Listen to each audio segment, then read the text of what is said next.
Hello everyone, I'm Mrs. Nikita Yogesh Mahajan, working as an assistant teacher in New English School, Turk Road, since last 16 years. Today, we are going to read and enjoy a poem, If by Rudyard Kipling. Let's begin with the thought of the day. Let's make the world a happy place by replacing negative things into positive ones. म्हणजे काय रे?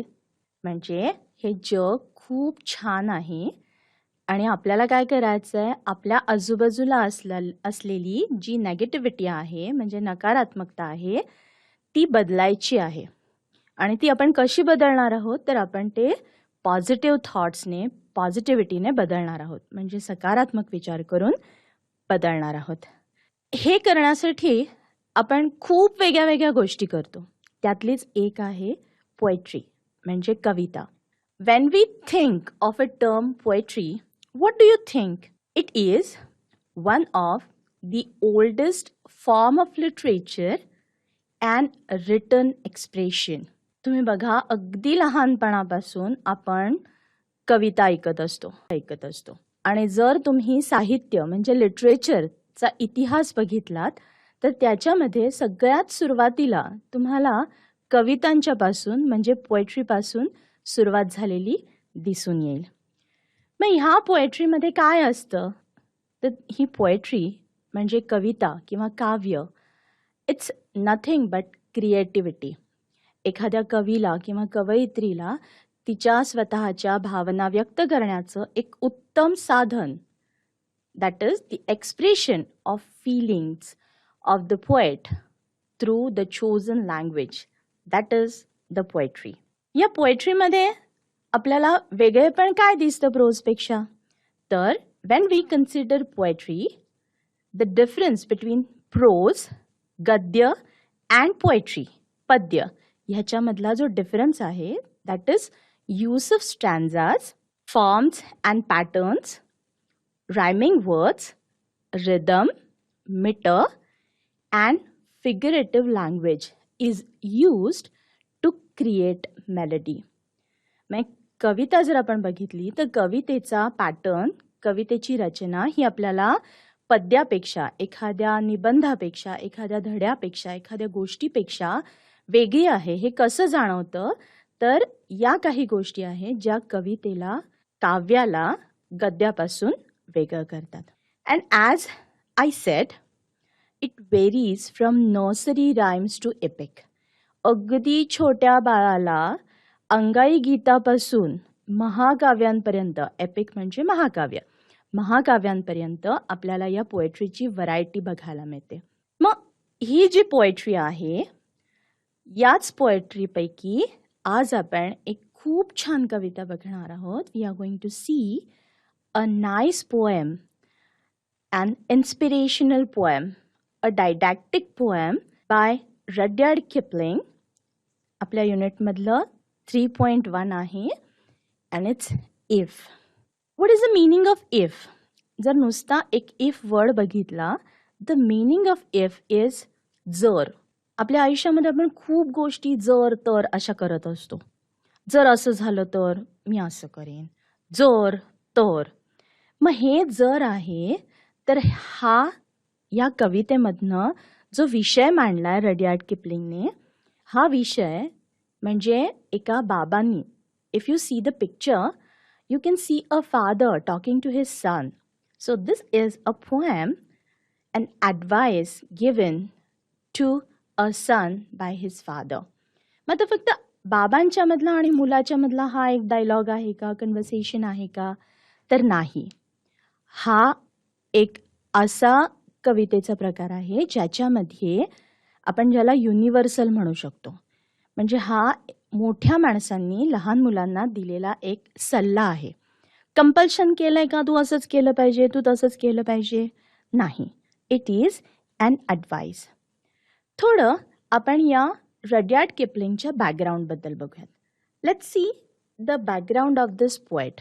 आपल्याला बहुतेक जणांना Rudyard किपलिंगचं एक cartoon माहिती आहे. So या Rudyard किपलिंगबद्दल आपण थोडीशी माहिती घेऊयात. So he was born in 1865 in India. आपल्या मुंबई शहरामध्ये यांचा जन्म झालेला आहे.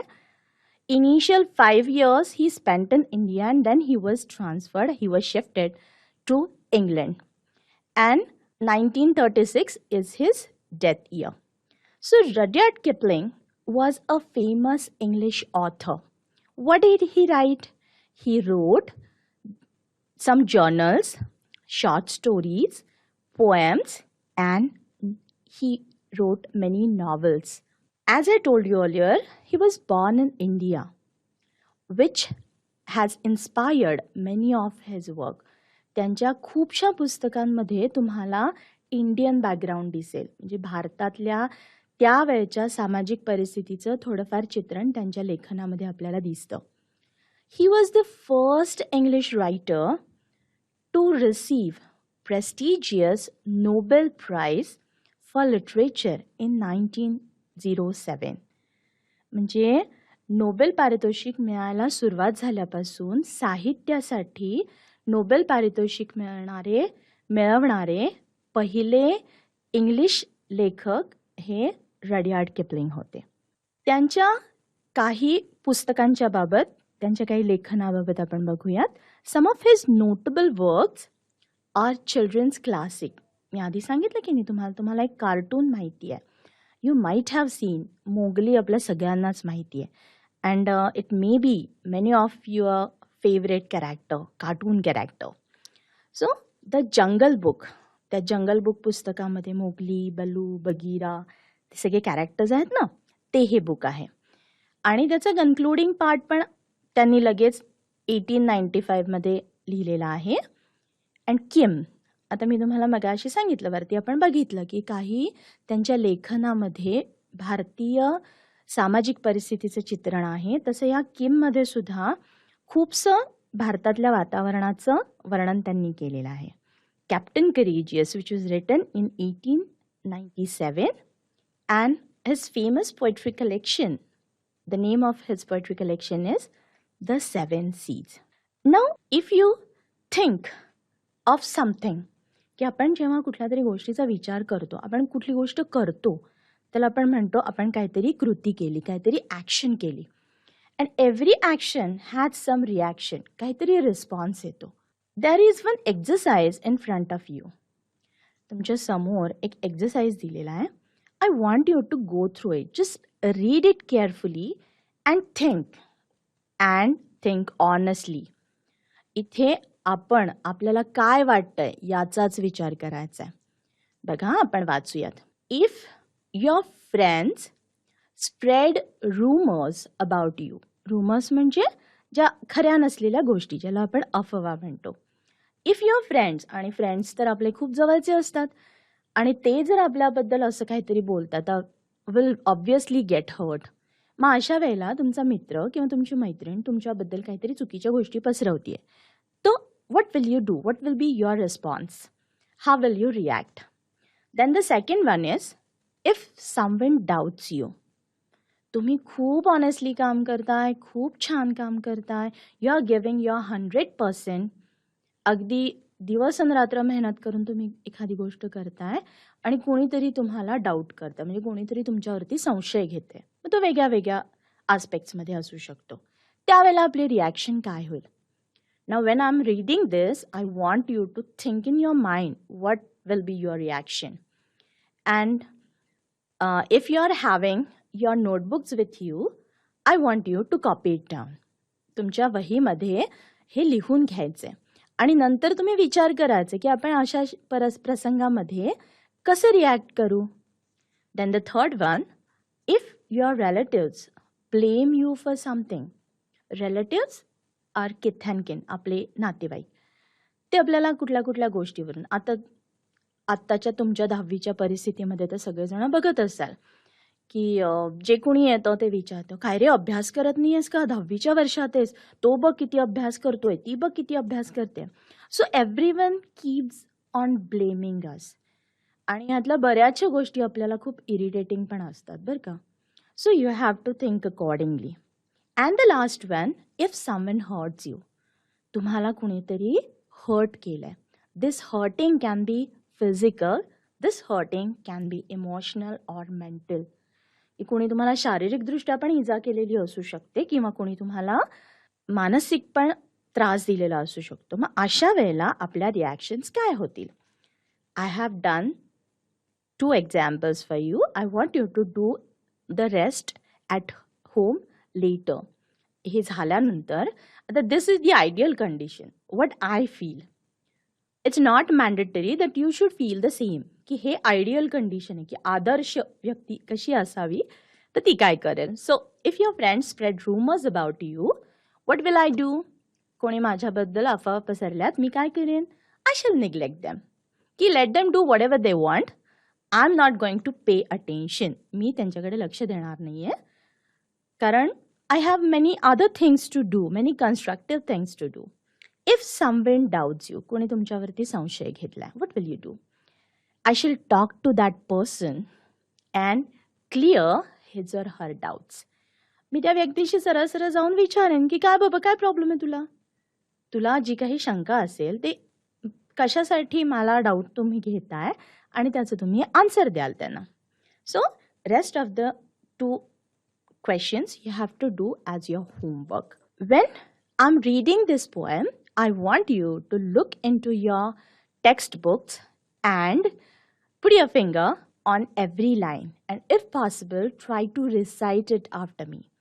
माझं वाचून झाल्यानंतर माझ्या मागे तुम्ही ते म्हणावं. थोडंसं फास्ट मी वाचणार आहे, पण तरीसुद्धा तुम्ही प्रयत्न करायचेत आणि त्याच्यामध्ये एखाद्या शब्दाचं प्रोनन्सिएशन, उच्चार तुम्हाला वेगळा वाटला तर पेन्सिलने लगेचच आपल्या वहीमध्ये, आपल्या पुस्तकामध्ये तिथे नोट डाऊन करून ठेवायचं. Okay, let's read the poem.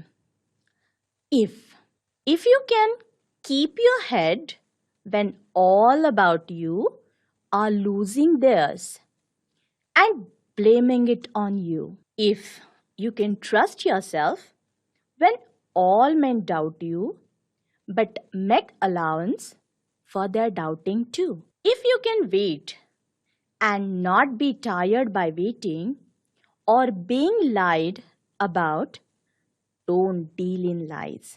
Or being hated, don't give way to hating. And yet, don't look too good nor too wise. If you can dream and not make dreams your master, if you can think and not make thoughts your aim, if you can meet with triumph and disaster and treat those 2 impostors just the same, if you can bear to hear the truth you have spoken, twisted by knaves to make a trap for fools, or watch the things you gave your life to broken and stoop and build them up with worn out tools, if you can talk with crowds and keep your virtue, or walk with kings, nor lose the common touch. If neither foes nor loving friends can hurt you, if all men count with you but none too much, if you can fill the unforgiving minute with 60 seconds worth of distance run, yours is the earth and everything that's in it, and which is more, you will be a man, my son. This poem is written by Rudyard Kipling. So now let's see the explanation of this poem stanza-wise. Let's read the first stanza again. If you can keep your head when all about you is losing theirs and blaming it on you. What does it mean? To keep your head, that means to remain calm. शांत राहायचंय, कितीही चिडलेले असू देत. हे आईबाबांच्या बाबतीमध्ये लागू नाहीये. नाहीतर आईबाबा रागावतायत आणि आपल्यावरती मात्र काहीही फरक पडत नाही. असं नाही करायचंय.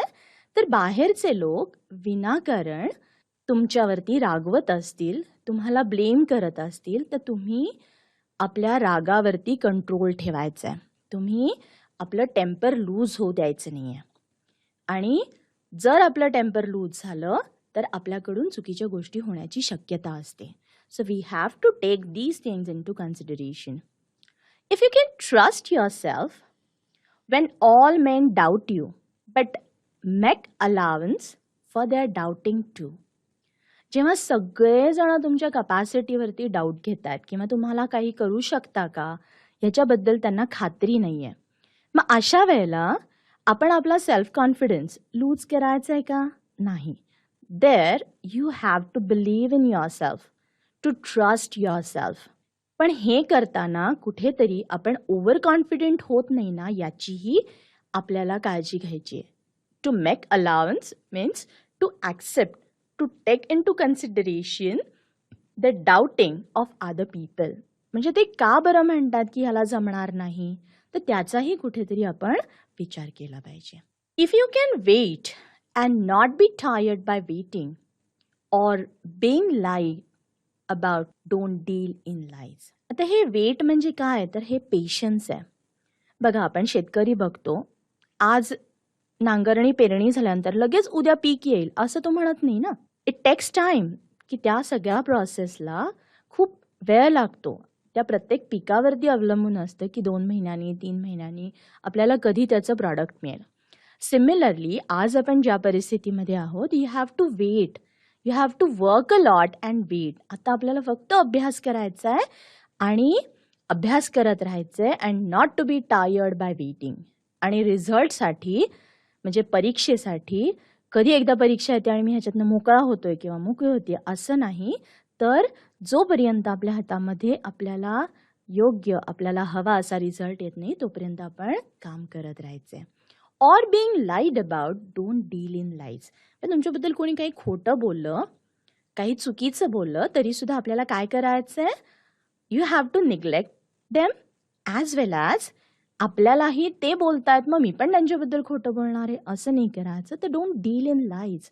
आपण त्यांच्याकडे दुर्लक्ष करायचं आहे and we have to focus or concentrate on whatever good things we are doing. We have to continue with it. Or being hated, don't give way to hating. And yet, don't look too good, not talk too wise. म्हणजे काय, कुणी आपला तिरस्कार करतंय, कुणी आपल्याला कसंही बोलतंय, तर आपण त्यांच्याकडे, मी म्हणल्याप्रमाणे आपल्याला त्यांच्याकडे लक्ष द्यायचं नाही आहे, त्यांच्याकडे दुर्लक्ष करायचं आहे. And yet don't look too good, not talk too wise. आणि एवढं सगळं होऊन सुद्धा जर आपल्याला असं वाटतंय की खूप मी एवढं छान करतोय, मी खूप काहीतरी ग्रेट आहे, तर आपण तसं वागायचंही नाही आहे आढ्यताखोरपणे, आणि मी खूप शहाणा आहे असं समजायचंही नाही आहे. So in short, stanza 1 says, to succeed in life we must keep calm when others are losing their control and even blame us for no reason. We should have faith in ourselves when others doubt us. But at the same time, we must make sure that we are not doing something wrong. We should work hard and wait for the result with patience. Even other people lie about us, we should be truthful. We should not pay attention to them. Though people don't like us, we must show our love and respect to all. We should never show off. Okay, let's move to stanza 2. If you can dream and not make dreams your master, if you can think and not make thoughts your aim. आपल्याला काहीतरी करायचं असतं, आयुष्यामध्ये काहीतरी बनायचं असतं, तर we have to dream, की त्याचं आपल्याला स्वप्न बघणं आवश्यक आहे. पण असंही नाही की त्या स्वप्नांच्या इतकं मागे लागायचं की आपण बाकीचं जगणं सोडून द्यायचं. If you can think and not make thoughts your aim, की विचारही करायचे आहेत पण त्याच्यामध्ये भरकटून जायचं नाही आहे. You have to be focused, you have to be concentrated on your efforts. If you can meet with triumph and disaster and treat those two impostors just the same. What is triumph and disaster? Triumph and disasters. Triumph is a great success, victory, while disaster is a terrible situation or event. हे दोन्ही contradictory, opposite words आहेत. आणि poet काय म्हणतो, they are इम्पॉस्टर्स. म्हणजे ते कोण आहेत, ते फेक आहेत, ते डिसिवर्स आहेत, ते तोतया आहेत. आणि जेव्हा तुम्हाला ह्या दोन्ही गोष्टी म्हणजे आयुष्यामध्ये यशही मिळेल किंवा आयुष्यामध्ये आपल्याला अपयशही मिळेल, तर आपण त्याने यशाने हुरळून जायचं नाहीये आणि अपयशाने खचूनही जायचं नाहीये. If you can bear to hear the truth you have spoken, twisted by knaves to make a trap for fools. म्हणजे तुम्ही जे काही बोललाय त्या बोलण्याचा जर कोणी चुकीचा अर्थ काढते किंवा लोकांपर्यंत चुकीच्या गोष्टी पोहोचवतंय, तर ट्विस्टेड बाय नेव्स म्हणजे काय? नेव म्हणजे डिसऑनेस्ट पर्सन, की जे लोक आपल्या स्वार्थासाठी आपण बोललेल्याचा विपर्यास करतात आणि लोकांपर्यंत चुकीचे मेसेजेस पोहोचवतात. मग तिथे आपण त्यांच्याशी वाद घालायचं, मारामारी करायची असं करायचं नाहीये, तर आपल्याला ते सहन करता आलं पाहिजे. Or watch the things you gave your life to broken or stoop and build them up with worn out tools.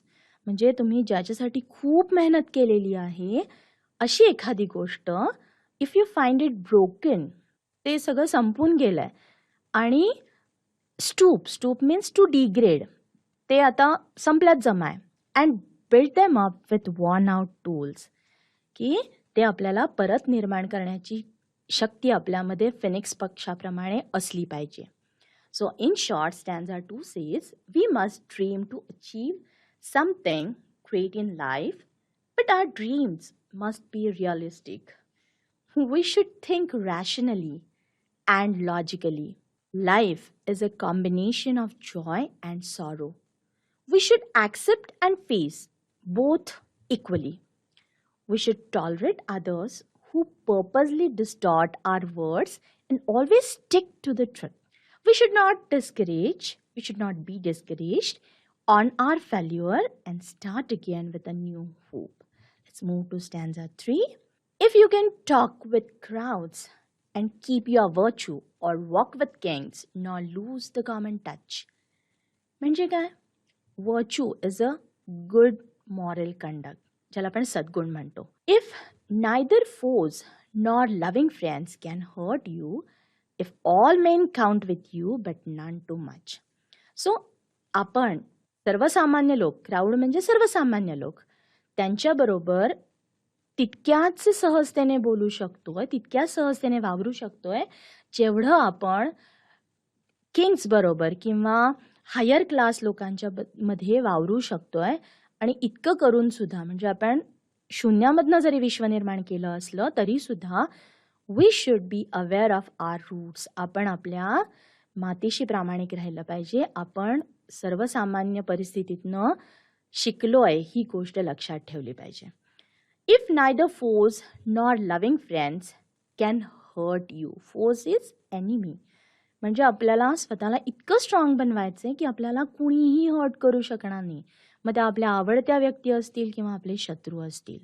If all men count with you but none too much, की सगळ्यांना असं वाटलं पाहिजे आपण हवेसे किंवा आपल्यावरती विश्वास ठेवू शकतो, पण आपण मात्र कोणावरतीही फार अवलंबून राहायचं नाहीये, डिपेंडंट राहायचं नाहीये.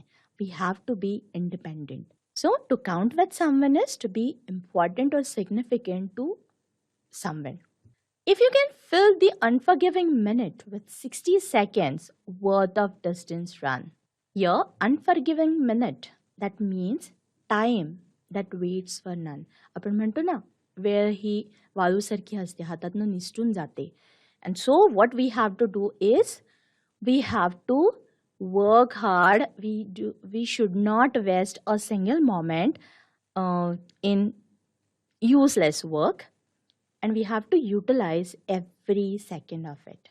So I hope एवढं झाल्यानंतर ते बाबा सांगतात, yours is the earth and everything that's in it. आता इथे अर्थ म्हणजे पृथ्वी सगळी तुझी आहे असं नाही, तर you can get whatever you wish, whatever you deserve, and everything that's in it, and which is more, you'll be a man, my son. आता इथे मॅन म्हणजे माणूस, एक पुरुष या अर्थाने नाही, तर you'll be a good human being. तू एक चांगला माणूस बनशील, एक चांगली व्यक्ती बनशील. So in short, stanza 3 says, we must be in good terms with every class of the society.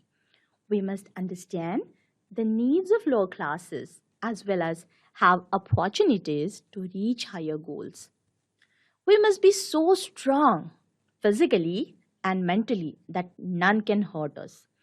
Everyone should support us, give us importance, but not too much. We should not waste a single moment and utilize it in productive way.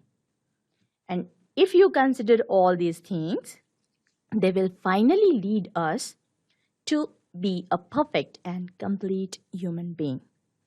So let's see the exercises based on the poem. आता आपल्या प्रश्नामध्ये, कवितेच्या प्रश्नामध्ये दुसरा पुढचा प्रश्न असतो अप्रिसिएशनचा, poem अप्रिसिएशनचा. त्या प्रश्नामध्ये आपण काय काय बघतो बघा. Title, name of the poet, rhyme scheme, figure of speech आणि सेंट्रल आयडिया ऑर थीम. मग या कवितेचं टायटल काय आहे? As you know, it's if. Name of the poet, Rudyard Kipling. Rhyme scheme, आता ह्याच्यामधल्या तिन्ही स्टॅन्झामधल्या पहिल्या स्टॅन्झामध्ये एक वेगळी राईम स्कीम आहे. हे राईम स्कीम आपण कशावरून ठरवतो, तर एंड राईम आपण बघतो. म्हणजे प्रत्येक लाईनच्या शेवटचा जो वर्ड आहे त्या वर्डवरून आपण ही राईम स्कीम ठरवतो.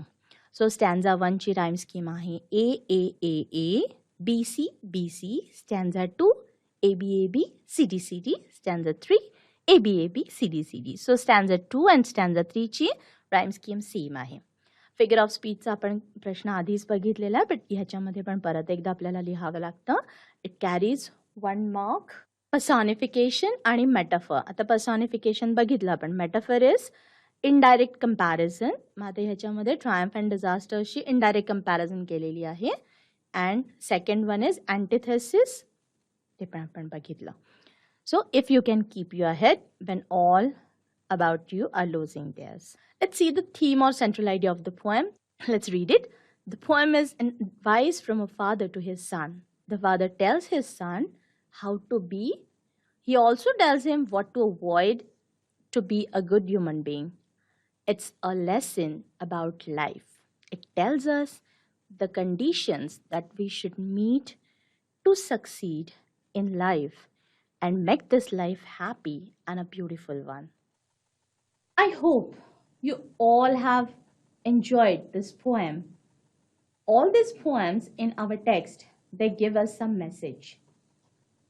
तुम्ही सगळेजण या सगळ्या कवितांमधनं जे काही मेसेजेस तुम्हाला दिले जातात, ज्या काही गोष्टी शिकवल्या जातात, त्या सगळ्या गोष्टी इम्प्लिमेंट कराल. आणि when you will grow up, you will definitely be good citizens of India. And you will always make us elders proud of you.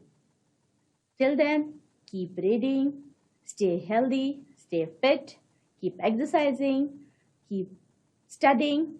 Have a nice day. Goodbye.